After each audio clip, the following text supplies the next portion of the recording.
moment. Welcome to another episode of Asexualise, my asexual life. So I'm in the Imperial. Usually this is where I hold asexual meetups when I come with a group of people.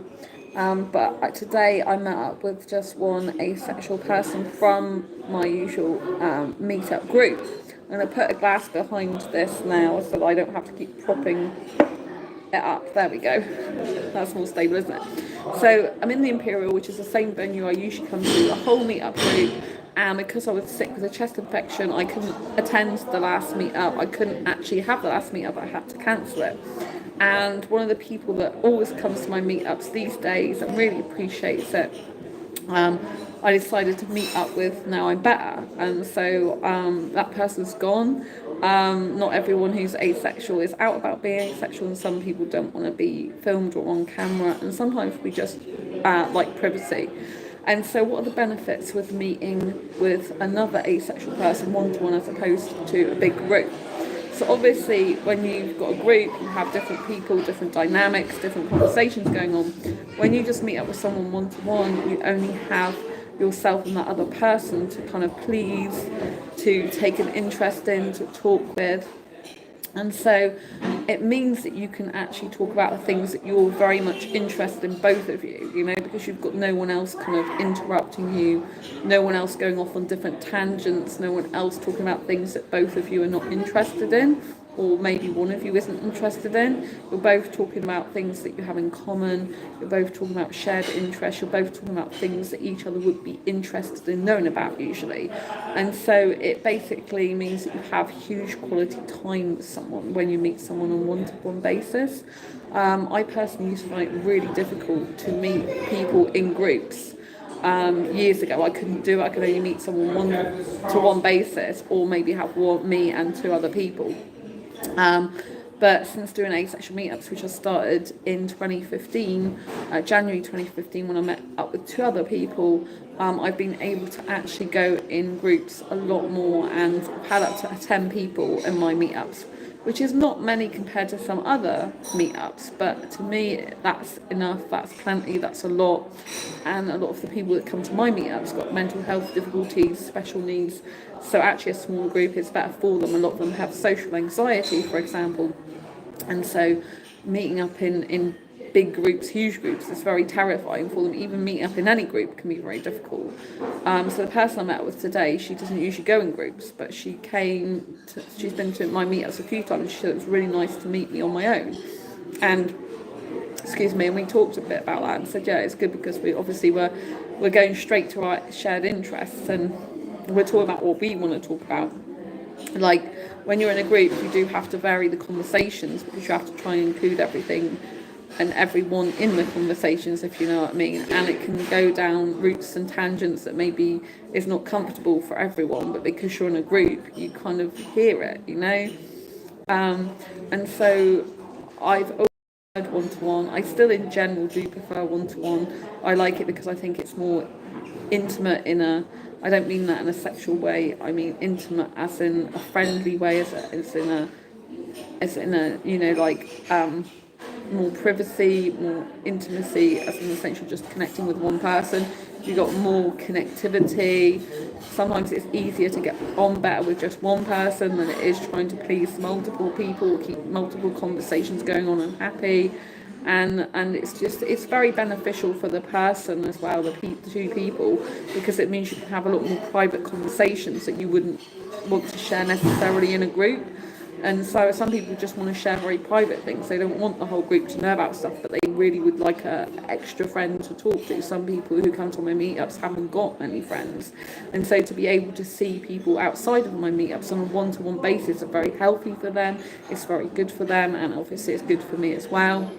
And you can also meet up and go off and do different things together as well. So there's an opportunity for you to go further afield. So when I have my meetups, I come here at the Imperial usually because it's very central for everyone.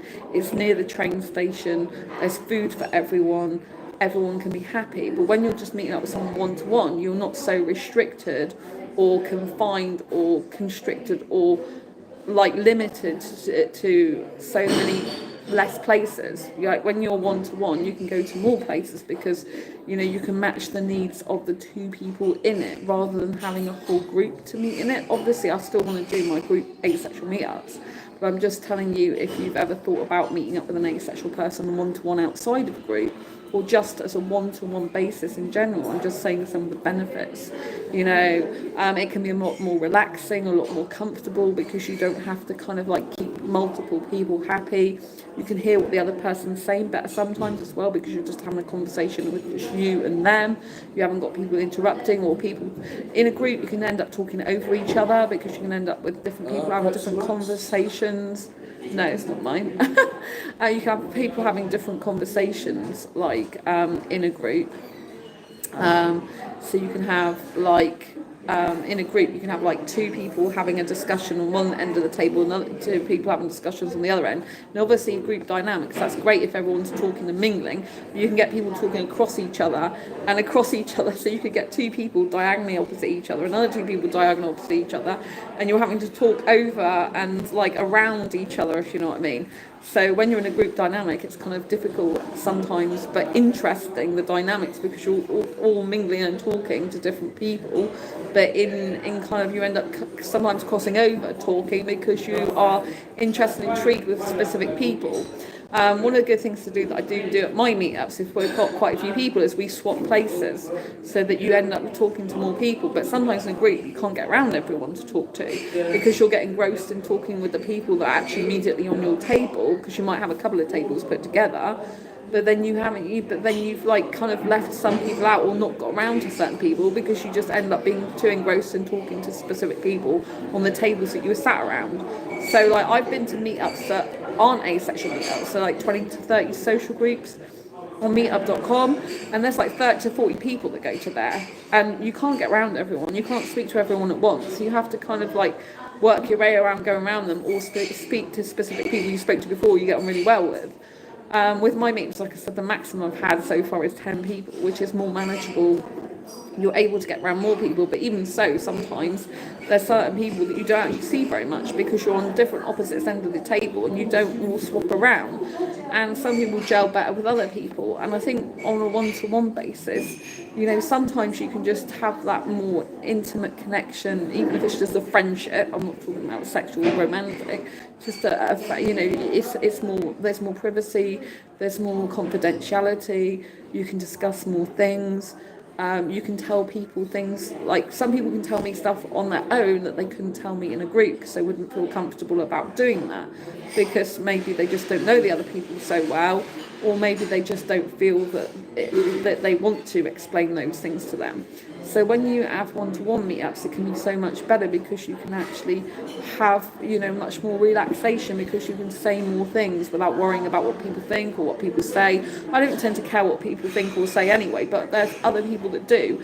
But still, for me, one-to-one is a lot easier. It's a lot easier for me to manage a one-to-one conversation and to be able to go with the flow of that person than it is having multiple people. But I've got a lot more used to group meetups now and doing them and holding them, and so I'm very good at facilitating them. I've got used to it now and the dynamics and the way they work, but still I have a part of me that prefers overall one-to-one.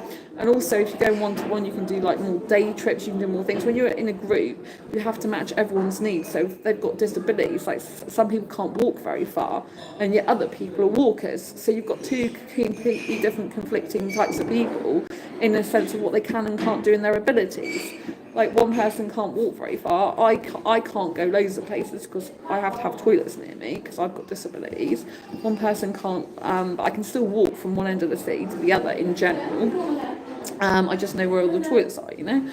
But for me personally as well, if I go anywhere, I need someone who's very understanding about my disabilities and my health needs. And sometimes that is easier on an actual one-to-one basis to be able to do that.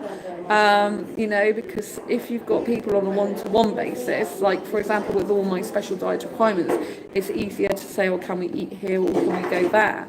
And if you've got, like I said, one person who is like, you know, like some people who can't walk very far, and then you've got other people that love walking, it's like, unless you do a specific meetup group or activity for the people that love walking, then you know you're going to leave out the people that can't do much walking. Same as if I can't do much walking, I can't go too far myself. Like I can't go out in the countryside because I need toilets near me for my disability. So like, you know, I then can't facilitate doing walking groups, for example, and walking meetups because that wouldn't suit me. So when you've got group dynamics going on, you've got people who've got completely different needs, likes, dislikes, wants, and you've got to kind of facilitate all them as much as possible. Like sometimes people, like when they've been in my meetup here, their walkers have actually gone, oh, I'm going to go for a walk now, which is fine, they can do that. But obviously, if you're in the middle of talking to them, or they've come specifically to be a part of the dynamic of the group, then they go, it kind of changes the dynamic of the group again. But when you're on one-to-one, you can choose to actually meet up where you want to meet up, do what you want to do, and you've only got yourself and one other person to please and to care for and to look after, if you know what I mean. So it's a kind of a lot less worry on your mind, you know, a lot less to think about. You're just taking care of that one person. I mean, me, for example, in an actual relationship, I'm monogamous, you know, I don't do polyamorous relationships, and I find it hard just to look after one person when I'm meeting up them, let alone a group. A group's a lot harder. But I can't imagine what it's like in a polyamorous relationship where they've got to manage multiple relationships with multiple people, and like in a group full of people as well. I find that really, you know, like a lot harder. Personally, I just find it easier to manage a situation or an activity or a place or thing with just one other person, you know. I went out on a self-date this morning, so I went to the cinema first of all, and then I met the asexual friend here afterwards, but she's gone now because she's got a dog, so she had to get home with the dog.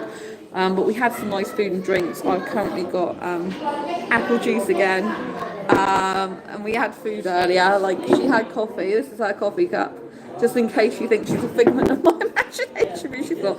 This is her like wine or whatever she drank. So we still got like our plates here that they haven't removed yet. But I don't put all asexuals on camera. They only come on my channel if they want to come on my channel, you know, because I don't, you know, I respect people's privacy. But like this is our like plates. They haven't cleared our plates away. Just to prove that someone else was here, in case you're wondering, like why is Sandra on her own if she's got an asexual friend with her, but that friend's gone now. But I was at the cinema watching Lightyear, you know, Buzz Lightyear movie, which I'm going to review at some other point.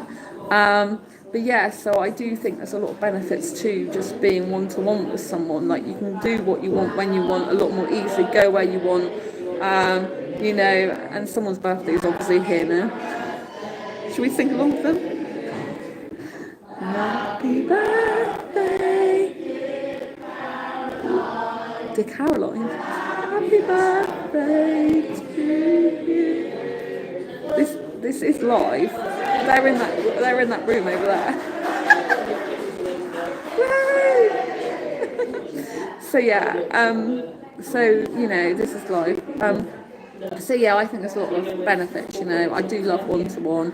I find it's really easy to get along with someone, much more easy, I think, when it's one-to-one. I think you can have deeper, more meaningful conversations. I think obviously you can talk about things that you can't share in groups sometimes because you want things to be more private. Maybe there's different people's opinions and in groups and they wouldn't necessarily relate. But I think when you're one-to-one, you can relate a lot better to a person on an individual level. But I've always been very, very good at one-to-one. And I think there's nothing wrong with being in a group meetup and then meeting some people one-to-one. I think that's what meetups should also do, is enable you to have more friends, more asexual friends. And so therefore you should be able to see some of those people outside meetups. Just like with any meetup, I think, you know, you could go as a group or you could make friends with people outside of those meetup groups who you met in the meetup group, so you have a deeper friendship connection with them, you know. And so I think it's really, really beneficial to not just go to meetups, but if you specifically get on with certain people at those meetups more than the rest in general, I think it's absolutely perfectly good and fine to be able to meet up with them one-to-one. And anything, you know, like anytime you meet up with an asexual person, like who understands you and you can relate to, who you feel comfortable around, it's going to be a huge benefit to you and them, because the fact that they're asexual as well just makes things so much better, because like you have a lot more in common, and it's a lot more easier to get on with them. I think it's a lot more easier to understand each other, and I just think it's really good and healthy for asexuals to meet up with their own kind. Having said this, I have got on really well with all the people, well, the majority of the people, I'll say, at the meetup.com 20 to 30 social group, and they're not asexual. There's a couple of bisexuals who attend that though, so I do really fit in overall well there, even though I'm not heterosexual and they know I'm asexual. Like, they've made me really welcome. I feel really comfortable being around them, and I do get on well in general with them. So, and I have felt really good going to see them. So I've only, because I was poorly, I haven't been there. So, I do intend to go there more as well, to their meetups, because I feel good when I go overall, and I meet some interesting people as well. I do like it. I would like maybe to meet some of those people on a one-to-one basis, but because they're heterosexual, it might not be such a good idea, because a lot of them obviously will think otherwise than friendship. Plus I get attracted to guys anyway, so might not be such a good idea. But my friend I met today, she is female, I'm not attracted to women, so that's cool. But I get on really well with guys, better overall, in general, usually. But yeah, so there's lots of benefits to meeting up individually. I hope you liked this video. If you did, give it a thumbs up. Don't forget to subscribe if you haven't already, and hit the bell icon, and I'll see you soon in the next video live stream. I love what I'm wearing today. I'm wearing this really nice top. I think it's really nice on me, and a nice skirt. Oh, and I went shopping in New Look before I go. Look, I got loads of trousers and skirts and stuff. See? I don't know if you can see. You can just see the hangers. You can't even see the clothes. But anyway, I did go clothes shopping. It was really good. So yes. Anyway, take care. See you soon. Subscribe and hit the bell icon. Bye.